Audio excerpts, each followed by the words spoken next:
জৈব বিক্রিয়া বুঝতে হলে যে সকল বিষয় জানা অত্যাবশ্যক, না জানলে জৈব বিক্রিয়া কোনোভাবেই বোঝা যাবে না। সেসব বিষয়গুলোর মধ্যে আছে আবেশীয় প্রভাব, যাকে ইন্ডাকটিভ প্রভাব বলে, ইন্ডাকটিভ ইফেক্ট, মেসোমারিক প্রভাব, তারপরে আছে ডিলোকালাইজেশন, বন্ধনের বিভাজন বা ভাঙন, যেটা বন্ড ফিশন বা বন্ড ব্রেকেজ বা বন্ড ক্লিভেজ ইত্যাদি বলে, কনজুগেশন আছে, হাইপার কনজুগেশন, স্টেরিক প্রভাব, ইলেকট্রোমারিক প্রভাব, ইলেকট্রোফাইল ও নিউক্লিওফাইল, অ্যারোমেটিসিটি, রেজোনেন্স, অম্ল ও ক্ষার, হাইড্রোজেন বন্ধন, হাইব্রিডাইজেশন। এই বিষয়গুলো ছাড়া জৈব যৌগ কোনোভাবে, বিশেষ করে জৈব বিক্রিয়া কোনোভাবেই বোঝা যাবে না। তাই এগুলো সম্পর্কে খুবই স্বচ্ছ ধারণা থাকা অত্যন্ত জরুরি। আমরা এখন আবেশীয় প্রভাব নিয়ে আলোচনা করব, যাকে ইংরেজিতে ইন্ডাকটিভ ইফেক্ট বলে। জৈব যৌগের অণুতে বিদ্যমান পরস্পর সমযোজী বন্ধনে আবদ্ধ দুটি পরমাণু, যাদের মধ্যে তড়িৎ ঋণাত্মকতার পার্থক্য বিদ্যমান, তাদের ক্ষেত্রে দেখা যায় বন্ধন ইলেকট্রন সুষমভাবে উভয় পরমাণুর উপর বণ্টিত থাকে না। বন্ধন ইলেকট্রন কিছুটা অধিক তড়িৎ ঋণাত্মক পরমাণুর দিকে সরে যায়। এই ঘটনাকে আবেশীয় প্রভাব বলে। এর ফলে অণুতে স্থায়ী পোলারিটির সৃষ্টি হয়। অর্থাৎ বন্ধনযুক্ত দুটি পরমাণুর মধ্যে একটি অধিক তড়িৎ ঋণাত্মক হবে, ফলে বন্ধন ইলেকট্রনকে অধিক তড়িৎ ঋণাত্মক পরমাণু কি করবে, নিজের দিকে টেনে নেবে। তাহলে একটা স্থায়ী পোলারিটির সৃষ্টি হবে। এই ঘটনাটাকে বলা হয় আবেশীয় প্রভাব বা ইন্ডাকটিভ প্রভাব বলে। আমরা আরেকটু দেখি, যখন কোনো জৈব যৌগের সাথে কার্বনের চেয়ে অধিক তড়িৎ ঋণাত্মক পরমাণু বা মূলক যুক্ত থাকে, তখন বন্ধন ইলেকট্রন ওই তড়িৎ ঋণাত্মক পরমাণু বা মূলকের দিকে সরে যায় এবং কার্বন পরমাণুর উপর ইলেকট্রনের ঘাটতি দেখা দেয়। একে ঋণাত্মক আবেশীয় প্রভাব বা মাইনাস আই ইফেক্ট বলে। মাইনাস আই ইফেক্ট যুক্ত গ্রুপ হচ্ছে হ্যালাইড হতে পারে, নাইট্রোমূলক হতে পারে, ফিনাইল মূলক হতে পারে ইত্যাদি।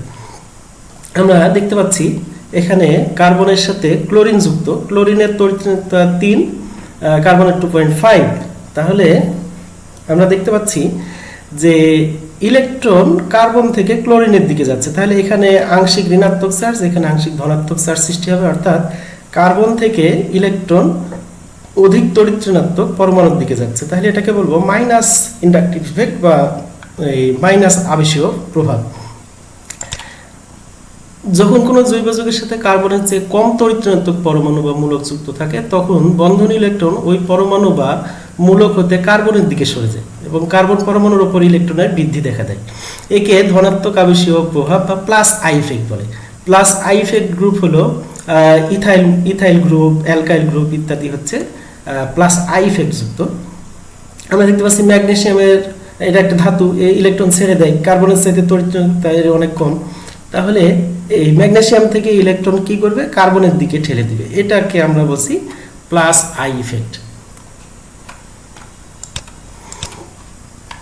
আমরা এখন মেসোমারিক ইফেক্ট পড়ব। মেসোমারিক ইফেক্টকে কনজুগেটিভ ইফেক্টও বলে। অর্থাৎ যাই মেসোমারিক ইফেক্ট তাই হচ্ছে কনজুগেটিভ ইফেক্ট। এর সম্পর্কে আমরা একটু পড়ব। কোনো জৈব যৌগের অণুতে বিদ্যমান কনজুগেটেড সিস্টেমের পাই ইলেকট্রন সমূহের ডিলোকালাইজেশনের ফলে বা পাই ইলেকট্রন এবং মুক্ত জোড় ইলেকট্রনের ডিলোকালাইজেশনের ফলে অণুতে স্থায়ী পোলারিটির সৃষ্টি হয়। এই ঘটনাকে মেসোমারিক বা কনজুগেটিভ প্রভাব বলে। আবেশীয় প্রভাব সম্পৃক্ত বা অসম্পৃক্ত যে কোনো যৌগে ঘটতে পারে, কিন্তু মেসোমারিক প্রভাব সবসময় কনজুগেটিভ প্রভাবে ঘটে। অর্থাৎ আবেশ যে কোনো যৌগেই ঘটতে পারে, সম্পৃক্ত হতে পারে, অসম্পৃক্ত হতে পারে, কিন্তু মেসোমারিক প্রভাবটা শুধুমাত্র কনজুগেটেড সিস্টেমে ঘটবে। যে সকল পরমাণু বা মূলক ইলেকট্রন কার্বন পরমাণুর দিকে ঠেলে দেয়, তাদের প্লাস এম ইফেক্ট বা প্লাস এম প্রভাব বিদ্যমান, এবং যে সকল পরমাণু বা মূলক কার্বন পরমাণু হতে ইলেকট্রন নিজের দিকে টেনে নেয়, তাদের মাইনাস এম ইফেক্ট বা মাইনাস এম প্রভাব বিদ্যমান। এখন আমরা দেখছি এখানে একটা double bond, single bond, double bond, এর একটা কনজুগেটেড সিস্টেম। এভাবে যদি থাকে double bond, single bond, double bond, তাহলে এটাকে কনজুগেটেড সিস্টেম বলে। এখন এখান থেকে কি হচ্ছে, এটা অক্সিজেন অধিক তড়িৎ ঋণাত্মক, এই পাই ইলেকট্রন নিজের দিকে টেনে নিচ্ছে, ফলে এটা মাইনাস হচ্ছে, এই যে মাইনাস। আর যখন এখানে এদিকে ইলেকট্রনের টান ধরছে, তখন এই পাই ইলেকট্রন আবার এখানে আসছে, তাহলে এখানে ঘাটতি হচ্ছে। তাহলে আমরা দেখতে পাচ্ছি এই কার্বনের উপর একটা ধনাত্মক চার্জ, অক্সিজেনের উপর একটা ঋণাত্মক চার্জ। এই ধরনের ঘটনাকে আমরা মেসোমারিক প্রভাব বলবো। একইভাবে আমরা এখানে দেখতে পাচ্ছি, এখানে শুধু পাই ইলেকট্রনের ক্ষেত্রে আমরা আবার পাই ইলেকট্রন প্লাস হচ্ছে মুক্ত জোড় ইলেকট্রন, উভয় ক্ষেত্রে আমরা মেসোমারিক প্রভাব দেখতে পাই। দেখছি বেনজিন রিং একটা কনজুগেটেড সিস্টেম, যেমন ডবল বন্ধন, double bond, single bond, double bond, single bond, double, অর্থাৎ কনজুগেটেড সিস্টেম। আর এখানে আছে কি লোন পেয়ার আছে। তাহলে এই পাই ইলেকট্রন যখন এখানে আসে তখন এই দিক থেকে এই মুক্তজোড় ইলেকট্রন এখানে আসে, তাহলে ডবল বন্ড এখানে চলে আসে, তাহলে নাইট্রোজেনের উপরে একটা প্লাস চিহ্ন আসে, কারণ ইলেকট্রনের ঘাটতি দেখা যায়। তাহলে রেজোনেন্সের ফলে এই মাইনাস চার্জটা কখনো এখানে আসে। তাহলে আমরা দেখতে পাচ্ছি যে এই ইলেকট্রনের ডিলোকালাইজেশন কোথায়? কনজুগেটেড সিস্টেমে যখন হয় পাই ইলেকট্রন, শুধুমাত্র পাই ইলেকট্রন অথবা মুক্তজোড় পাই ইলেকট্রনের মধ্যে, এই যে ডিলোকালাইজেশন, এটাকে আমরা বলছি মেসোমারিক প্রভাব।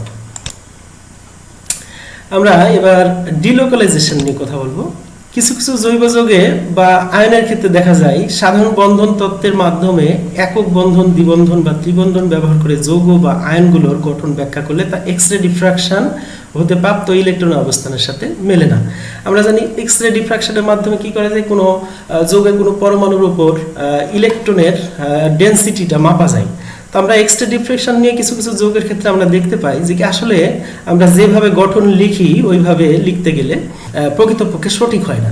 ফলে এসব যৌগ বা আয়নসমূহের ক্ষেত্রে পরীক্ষায় প্রাপ্ত ফলাফলের সাথে সামঞ্জস্যপূর্ণ গঠন লিখতে হয়। এরূপ ঘটনাকে ইলেকট্রনের ডিলোকালাইজেশন বলে। ডিলোকালাইজেশনের ফলে যৌগসমূহের স্থায়িত্ব অনেক বৃদ্ধি পায়। আমরা যদি বেনজিনের এই গঠনটা ধরি, তাহলে এই কার্বনে আর এই কার্বনের সাথে একটা দ্বিবন্ধন, এই কার্বনের সাথে একটা দ্বিবন্ধন, এই কার্বনের সাথে একটা দ্বিবন্ধন। কিন্তু এটা যদি সঠিক হতো তাহলে এক্স রে ডিফ্রাকশনে দেখা যেত যে এটা চার্জ ডেনসিটি ঠিক ইলেকট্রন ডেনসিটি এই বরাবরই সীমাবদ্ধ। কিন্তু আসলে প্রকৃতপক্ষে দেখা যায় যে না, আসলে এই পাই ইলেকট্রন পুরো 6টি কার্বনের উপরই সঞ্চারণশীল। তো এটাকে আবার এইভাবেও লেখা যায়, এইভাবেও পাওয়া যায়।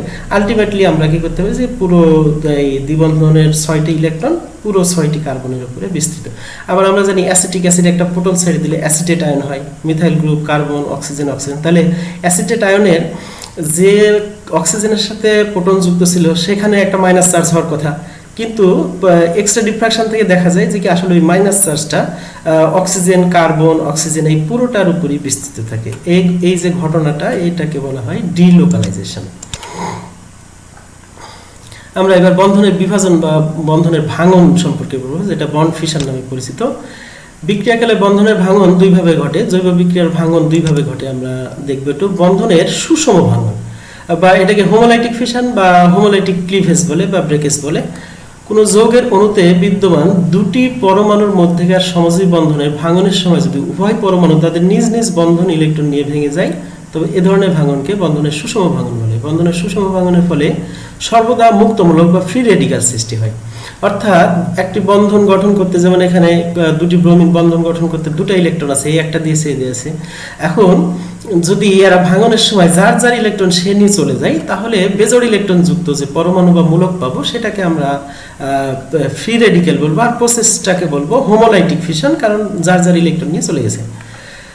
মুক্তমূলক সময়ের ক্ষেত্রে স্থায়িত্বের ক্রম হলো 3 ডিগ্রি সবচেয়ে বেশি, তারপর 2 ডিগ্রি, তারপরে 1 ডিগ্রি। এরা স্থায়িত্বের ক্রম। রেজোনেন্সের ফলে যৌগ হতে শক্তি নির্গত হয় এবং এর ফলে যৌগ স্থায়িত্ব লাভ করে।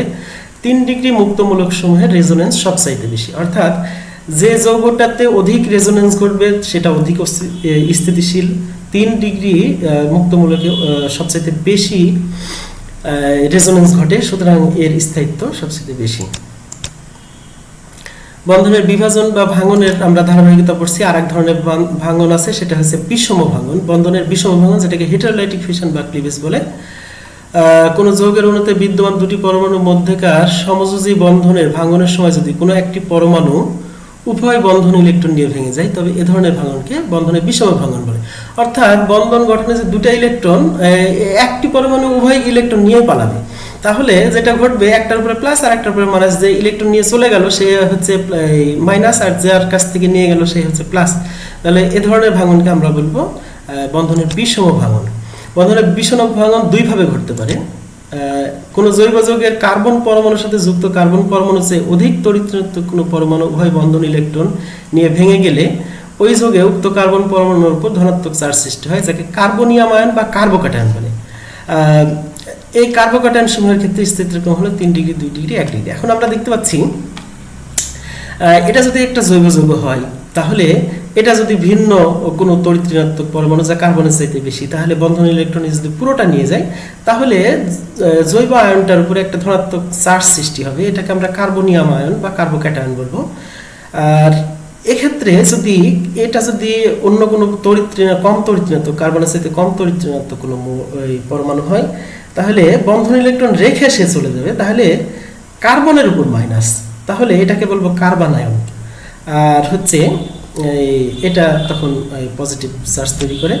এই কথাগুলোই আমরা বলছিলাম যে এই কোনো জৈব যৌগের কার্বন পরমাণুর সাথে যুক্ত কার্বন পরমাণু চেয়ে কম তড়িৎ ধনাত্মক কোনো পরমাণু উভয় বন্ধন ইলেকট্রন ত্যাগ করে ভেঙে গেলে ওই যৌগে উক্ত কার্বন পরমাণুর উপর ঋণাত্মক চার্জ সৃষ্টি হয়, যাকে কার্বানায়ন বলে। এক্ষেত্রে এই উল্টা, এদের স্থায়িত্বের ক্রম আর এদের স্থায়িত্বের ক্রম হবে পুরো উল্টা। এখানে কার্বনিয়ামের ক্ষেত্রে কার্বনের উপর ধনাত্মক চার্জ, সুতরাং 4-5-3 ডিগ্রি মানে 3টা অ্যালকাইল গ্রুপ যুক্ত আছে, সবাই ইলেকট্রন ত্যাগ করবে, ইলেকট্রন রিলিজ করবে ওই কার্বনের উপর, তাহলে তার স্থায়িত্ব কি হবে, বেড়ে যাবে, কারণ ধনাত্মক চার্জটা নিউট্রালাইজ হবে। কিন্তু এখানে কার্বানায়ন মানে কার্বনের উপরে ঋণাত্মক চার্জ যুক্ত, তাহলে এই 3 ডিগ্রি মানে দেখা যাচ্ছে কি তার সাথে যুক্ত 3টা অ্যালকাইল গ্রুপ ইলেকট্রন আরো বাড়াই দিচ্ছে ওই কার্বনের উপর, তার মানে তার স্থিতিশীলতা কমাই দিচ্ছে। আমরা কনজুগেশন নিয়ে একটু কথা বলবো। যখন কোনো যৌগের অণুতে একের অধিক দ্বিবন্ধন বিদ্যমান থাকে, যেখানে একটি দ্বিবন্ধনের পর একটি একক বন্ধন, এরপরে আবার একটি দ্বিবন্ধন এইভাবে পরপর সজ্জিত থাকে, তবে এরূপ ঘটনাকে কনজুগেশন বলে। কনজুগেটেড যৌগসমূহের স্থায়িত্ব অনেক বেশি, আর যাদের স্থায়িত্ব বেশি তারা কম সক্রিয়। এখন আমরা দেখতে পাচ্ছি এখানে যে এখান থেকে যদি ধরি কিংবা এদিক দিয়ে যায় কিংবা এদিক দিয়ে যায়, যেখানেই যাই, তাহলে double bond single bond, double bond single bond, double bond single bond, double bond, তাহলে এটা একটা কনজুগেটেড সিস্টেম। আবার এখানেও যদি যাই double bond single bond, double bond single bond, এরকম যখন ঘটনা ঘটবে যে কি একটা ডবল বন্ড তারপরে একটা সিঙ্গেল বন্ড তারপরে আবার ডবল বন্ড, এইভাবে হলে এই ঘটনাটাকে বলা হয় কনজুগেশন কিংবা কনজুগেটেড সিস্টেমও বলে। আমরা হাইপার কনজুগেশন নিয়ে একটু কথা বলবো, খুবই মজার জিনিস। হাইপার কনজুগেশন হচ্ছে, হাইপার কনজুগেশনকে সিগমা কনজুগেশনও বলা হয়। হাইপার কনজুগেশন বা সিগমা কনজুগেশন হলো জৈব যৌগের অণুতে বিদ্যমান সিগমা অরবিটাল ইলেকট্রনের, সাধারণত কার্বন হাইড্রোজেন কিংবা কার্বন কার্বনের সাথে এর পাশাপাশি অবস্থিত ফাঁকা, যেটাকে আনপপুলেটেড বলছি আমরা, নন বন্ডিং পি অরবিটাল বা অ্যান্টি বন্ডিং সিগমা স্টার বা পাই স্টার অরবিটালের মধ্যে মিথস্ক্রিয়া। অর্থাৎ একটি কার্বন হাইড্রোজেন বা কার্বন কার্বন বন্ধনের সিগমা অরবিটালের ইলেকট্রন এর পাশে অবস্থিত ফাঁকা নন বন্ডিং পি অরবিটাল বা অ্যান্টি বন্ডিং সিগমা স্টার বা পাই স্টার অরবিটালে ইলেকট্রন দান করবে। তাহলে কি ঘটবে, বিটা অবস্থানে থাকা কার্বনের অরবিটালের সাথে রেজোন্যান্সের মাধ্যমে স্থিতিশীলতা অর্জন করবে।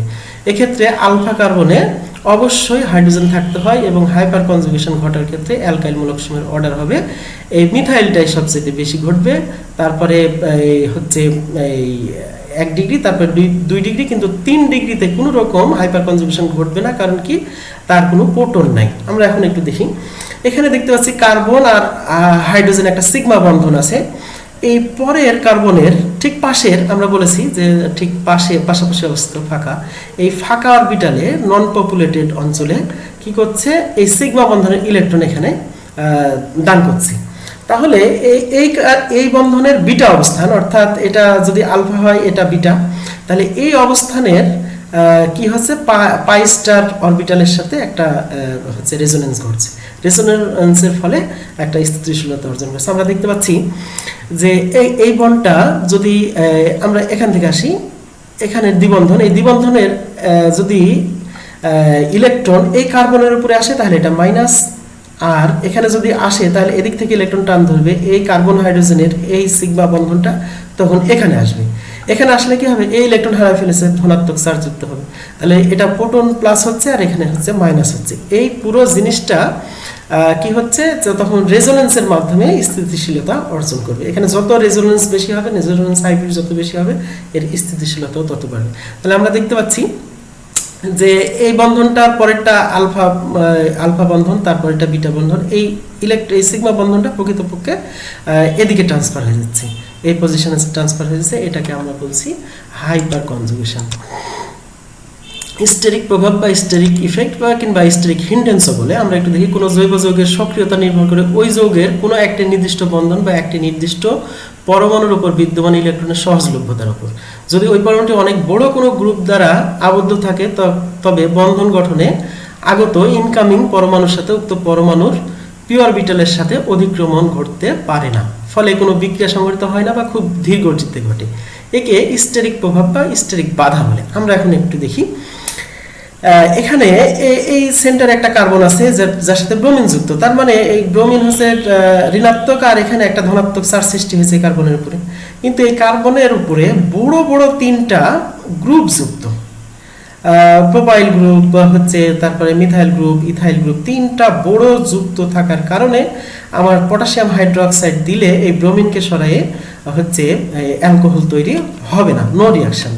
কারণ কি, এই গ্রুপগুলোকে যদি আমরা আকারের ভিত্তিতে আঁকাই তাহলে যে এরকম বড় বড় গ্রুপের মাঝখানে আছে একটা কার্বন, এই কার্বনে হাইড্রোক্সাইড আয়ন গিয়ে অ্যাটাক করতে পারবে না, ফলে এই বিক্রিয়া হবে না। এটাকে বলা হয় স্টেরিক প্রভাব বা স্টেরিক বাধা। আমরা রেজোনেন্স নিয়ে একটু কথা বলবো। কিছু কিছু জৈব যৌগ আছে যাদেরকে একটি মাত্র গাঠনিক সংকেত দ্বারা প্রকাশ করা যায় না, কারণ ইলেকট্রন ডিলোকালাইজেশনের ফলে ওই সকল যৌগের ভিন্ন ভিন্ন গঠন পাওয়া যায়। অর্থাৎ একক কোনো গঠন দ্বারা একটি যৌগকে আমরা প্রকাশ করতে পারবো না, কারণ কি ইলেকট্রন ডিলোকালাইজেশনের ফলে সর্বদাই হচ্ছে ভিন্ন ভিন্ন গঠন পাওয়া যায়। রেজোনেন্স এমন একটি ঘটনা যেখানে একটি যৌগের দুই বা ততোধিক গঠন লেখা যায় যাতে পরমাণুসমূহের অবস্থান একই থাকে, অর্থাৎ পরমাণুর কোনো চেঞ্জ হবে না, একটাই, কিন্তু প্রতিটি গঠনের জন্য ইলেকট্রনের সজ্জা অ্যারেঞ্জমেন্ট ভিন্ন ভিন্ন হয়। এই প্রতিটি গঠনকে এক একটি রেজোনেন্স হাইব্রিড বলে। আমরা এখানে আসছি, এখানে এই কার্বন আর এই কার্বনের মধ্যে একটা দ্বিবন্ধন, এই কার্বন এই কার্বনের সাথে একটা দ্বিবন্ধন, এই কার্বন এই কার্বনের সাথে একটা দ্বিবন্ধন। তাহলে এটা যদি লিখি তাহলে ভুল হবে, কারণ কি আসলে প্রকৃতপক্ষে এইভাবে থাকে না, কখনো কখনো এরকম ভাবেও পাওয়া যায়। তাহলে কি এখানে দ্বিবন্ধন ছিল, সরে আসলে এখানকারটা সরে গেছে এখানে, আর এখানকারটা সরে গেছে এখানে, এটাও লেখা যায়। কিন্তু এটাও যদি এককভাবে লিখি তাও ভুল হয়, কারণ এটা পাওয়া যায়। আসলে প্রকৃতপক্ষে পাওয়া যায় কি রেজোনেন্সের ফলে এটা হয় কি এরকম একটা 6টা কার্বনের উপরেই 6টা পাই ইলেকট্রন ঘূর্ণায়মান থাকে। এখন কার্বনের কোনো চেঞ্জ হয়নি, এখানে যে কার্বন, এখানেও সেই কার্বন, এখানেও সেই কার্বন, প্রতিটা জায়গায় কার্বনের অবস্থান ঠিক, কিন্তু ইলেকট্রনের হচ্ছে ডিলোকালাইজেশনের ভিন্নতার কারণে আমরা ভিন্ন ভিন্ন গঠন পাচ্ছি। ইলেক্ট্রোমেরিক সম্পর্কে আমরা এখন একটু জানবো। দ্বিবন্ধন বা ত্রিবন্ধন যুক্ত কোনো জৈব যৌগের নিকট যখন কোনো ইলেকট্রন আকর্ষী বা কেন্দ্র আকর্ষী বিকারক আসে তখন ওই দ্বিবন্ধন বা ত্রিবন্ধনের পাই ইলেকট্রন বন্ধনযুক্ত পরমাণুদ্বয়ের মধ্যে যে কোনো একটির ওপর স্থানান্তরিত হয় এবং ওই যৌগটি পোলারাইত হয়। এই ঘটনাটাকে ইলেক্ট্রোমেরিক প্রভাব বলে। যখন ইলেকট্রোফাইলের মাধ্যমে যৌগের পোলারায়ন ঘটবে তখন একে প্লাস ই বলে, এবং যখন নিউক্লিওফাইলের মাধ্যমে যৌগের পোলারায়ন ঘটবে তখন একে মাইনাস ই বলে। আচ্ছা, আমরা দেখতে পাচ্ছি এখানে দ্বিবন্ধনযুক্ত একটি যৌগ, এই দ্বিবন্ধনযুক্ত একটি হচ্ছে কি আছে, এটা প্রোটন, তার মানে কি ইলেকট্রন লাভিং, অর্থাৎ ইলেকট্রনকে আকর্ষণ করবে, যাকে আমরা ইলেকট্রোফাইল বলছি। এ কি করবে, এ তখন এই দ্বিবন্ধনের ইলেকট্রন দ্বারা আকর্ষণ হবে। আকর্ষণ হলে কি হবে, এখানে একটা প্রান্ত সৃষ্টি হবে, এদিকে হাইড্রোজেন যুক্ত হয়ে গেছে এখানে, তাহলে কি হবে, একটা প্লাস সৃষ্টি হয়ে যাবে, এই একটা পোলার আয়ন সৃষ্টি হয়ে গেল। এটাকে আমরা বলছি প্লাস ই ইফেক্ট। কারণ কি, যে ইলেকট্রোফাইল দ্বারা এই পোলার আয়নটা ঘটছে। আবার এখানে দেখতে পাচ্ছি সায়ানাইড, যেটা একটা নিউক্লিওফাইল, ঋণাত্মক চার্জযুক্ত, তাহলে নিউক্লিয়াস ধনাত্মক চার্জযুক্ত, তাহলে নিউক্লিয়াসকে আকর্ষণ করবে, তাহলে এটা দ্বিবন্ধনযুক্ত যৌগ। তখন যখন এখানে এর কাছে আসছে তখন কি হচ্ছে, এখানে সায়ানাইড যুক্ত হয়েছে অক্সিজেনের উপর একটা মাইনাস, তার মানে একটা স্থায়ী পোলারিটি সৃষ্টি হচ্ছে।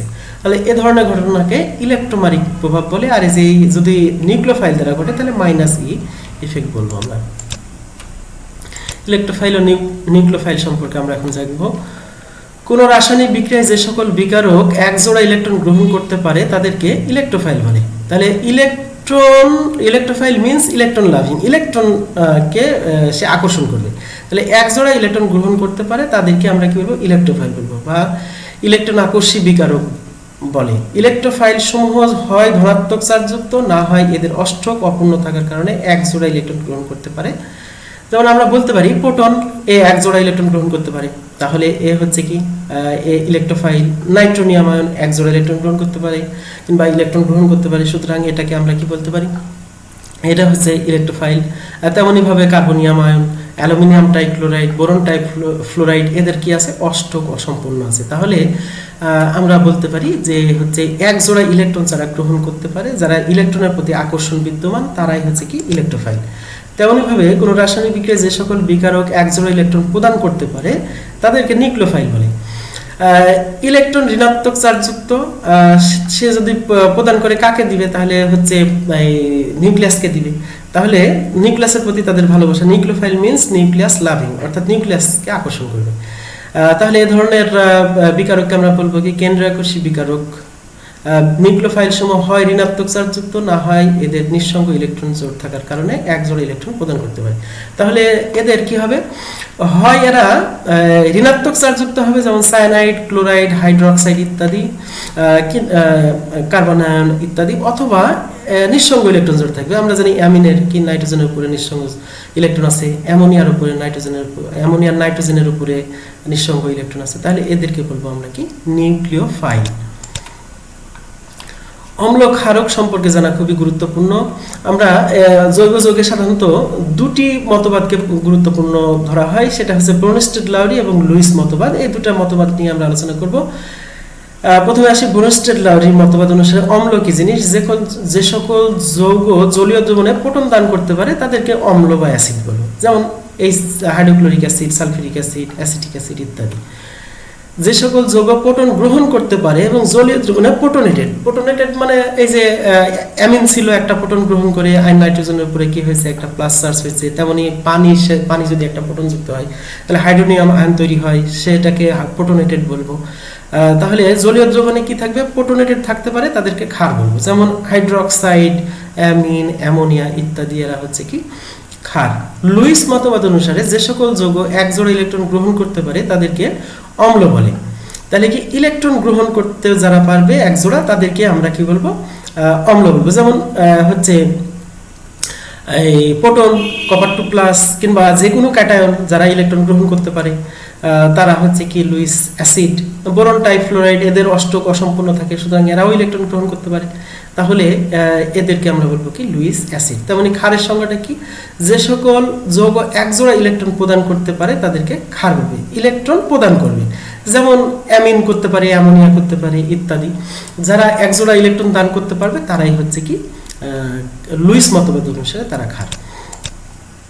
আমরা হাইড্রোজেন বন্ধন জৈব যৌগের ক্ষেত্রে খুবই গুরুত্বপূর্ণ। আমরা হাইড্রোজেন বন্ধন নিয়ে একটু দেখব। হাইড্রোজেন পরমাণু সম্মত কোনো পোলার সমযোজী অণুর হাইড্রোজেন পরমাণু আংশিক ধনাত্মক চার্জযুক্ত এবং অধিক তড়িৎ ঋণাত্মক মৌলের পরমাণু আংশিক ঋণাত্মক চার্জযুক্ত হয়। এরূপ দুটি অণুর বিপরীত চার্জের মধ্যে যে আকর্ষণ তাকে হাইড্রোজেন বন্ধন বলবো। অর্থাৎ হাইড্রোজেন বন্ধন ঘটতে গেলে যৌগতে হাইড্রোজেন থাকতে হবে, হাইড্রোজেনকে অধিক তড়িৎ ঋণাত্মক কোনো পরমাণুর সাথে যুক্ত থাকতে হবে, তাহলে হাইড্রোজেন ধনাত্মক এবং অন্য পরমাণুটি আংশিক ঋণাত্মক হবে। এদের মধ্যে যে পরস্পর আকর্ষণ তাদেরকে আমরা বলবো হাইড্রোজেন বন্ধন। হাইড্রোজেন বন্ধন দুই প্রকার হতে পারে, একটা হচ্ছে আন্ত আণবিক হাইড্রোজেন বন্ধন, আর আরেকটা হচ্ছে কি অন্ত আণবিক হাইড্রোজেন বন্ধন। আমরা যেটা আন্ত আণবিক হলে এটাকে বলে ইন্টারমলিকুলার হাইড্রোজেন বন্ডিং, আর যদি অন্ত আণবিক হয় তাহলে ইন্ট্রামলিকুলার হাইড্রোজেন বন্ডিং। আমরা এখানে দেখতে পাচ্ছি পানির অণু, অক্সিজেন, হাইড্রোজেন, হাইড্রোজেন, এখানে হাইড্রোজেন প্লাস, অক্সিজেন মাইনাস, এখানে হাইড্রোজেন প্লাস। এরকম আরেকটা পানির অণু যখন আসবে তখন এই ধনাত্মক আর ঋণাত্মকের মধ্যে কি হবে, আকর্ষণ হবে, এটাকে বলবো হাইড্রোজেন বন্ধন। এখন আমরা একটু জৈব যৌগে হাইড্রোজেন বন্ধন দেখে আসি। এটা হচ্ছে অর্থোনাইট্রোফেনল। এই অর্থোনাইট্রোফেনলে এই অক্সিজেনটা মাইনাস, এই প্রোটনটা প্লাস, এরা কাছাকাছি, ফলে এদের মধ্যে একটা আকর্ষণ ঘটে এবং একই অণুর মধ্যে, তাহলে এটাকে বলবো ইন্ট্রামলিকুলার বা অন্ত আণবিক হাইড্রোজেন বন্ধন।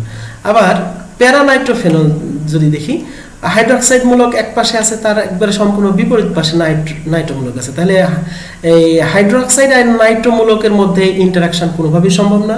সেটাতে কি হবে, আরেকটা যদি প্যারানাইট্রো হচ্ছে এই ফেনল আসে, তাহলে একটার নাইট্রোর অক্সিজেন এবং আরেকটার ফেনলের হাইড্রোজেন পরস্পর আকর্ষণ করতে পারে। এটা যেহেতু দুটা ভিন্ন ভিন্ন অণুর মধ্যে, তাহলে একে বলবো ইন্টারমলিকুলার হাইড্রোজেন বন্ডিং বা আন্তঃআণবিক হাইড্রোজেন বন্ধন। আমরা অ্যারোমেটিসিটি নিয়ে একটু কথা বলবো, খুবই গুরুত্বপূর্ণ। বেনজিন এবং আরও কিছু চাকরিক সমতুলীয় অসম্পৃক্ত অর্থাৎ সাইক্লিক প্ল্যানার আনস্যাচুরেটেড যৌগ আছে যারা সংযোজন বিক্রিয়ার চেয়ে প্রতিস্থাপন বিক্রিয়া প্রদর্শন করে। এ ধরনের বৈশিষ্ট্যকে অ্যারোমেটিসিটি বা অ্যারোমেটিক চরিত্র বলে। অ্যারোমেটিক যৌগের নিম্নোক্ত তিনটি বৈশিষ্ট্য অবশ্যই থাকতে হবে। এক, যৌগ সমতুল্য চাক্রিক হবে অর্থাৎ সাইক্লিক এবং প্ল্যানার হবে। যৌগটি 4n+2 সংখ্যক সঞ্চালনশীল পাই ইলেকট্রন থাকতে হবে। অ্যারোমেটিক চক্রে বিদ্যমান প্রতিটি কার্বন পরমাণুর পি অরবিটাল থাকতে হবে এবং উক্ত পি অরবিটাল সমূহ পরস্পর সমান্তরাল হতে হবে। এখানে আমরা বেনজিনের ক্ষেত্রে দেখতে পারি 6টা কার্বন আছে, পি অরবিটাল আছে পরস্পর কি সমান্তরাল এবং এটা সাইক্লিক এবং অসম্পৃক্ত সমতলীয়। তাহলে এটা একটা অ্যারোমেটিক যৌগ এবং এই ধরনের বৈশিষ্ট্যকে বলা হয় অ্যারোমেটিসিটি। হাইব্রিডাইজেশন সম্পর্কে আমরা জানব। বিক্রিয়াকালে পরমাণু যোজ্যতা স্তরের বিভিন্ন শক্তির অরবিটাল সমূহ পরস্পরের সাথে মিশ্রিত হয়ে সমশক্তি সম্পন্ন সমান সংখ্যক অরবিটাল সৃষ্টির প্রক্রিয়াকে হাইব্রিডাইজেশন বা অরবিটাল সংকরণ বলে। উৎপন্ন অরবিটাল সমূহকে হাইব্রিড অরবিটাল বা সংকর অরবিটাল বলে। জৈব যৌগে 3 ধরনের সংকরণ ঘটে, যথা sp3, sp2, sp। একটা s 3টা p মিলে 4টা 4sp3 তৈরি হয়। এদের হচ্ছে সংকরণ হচ্ছে এরকম 4টা 4 sp3, যাদের মধ্যে 109.9 ডিগ্রি হচ্ছে কোণ আছে পরস্পর। আমাদের এরপরে আছে sp2, একটা s 2টা p অরবিটাল মিলে 3টা sp2 গঠিত হবে। এই যৌগ হবে কি অসম্পৃক্ত, আর যদি sp3 হয় তাহলে যৌগ হবে সম্পৃক্ত। আমরা দেখতে পাচ্ছি 3টা sp2, এদের মধ্যে 120 ডিগ্রি পরস্পর কোণ আছে।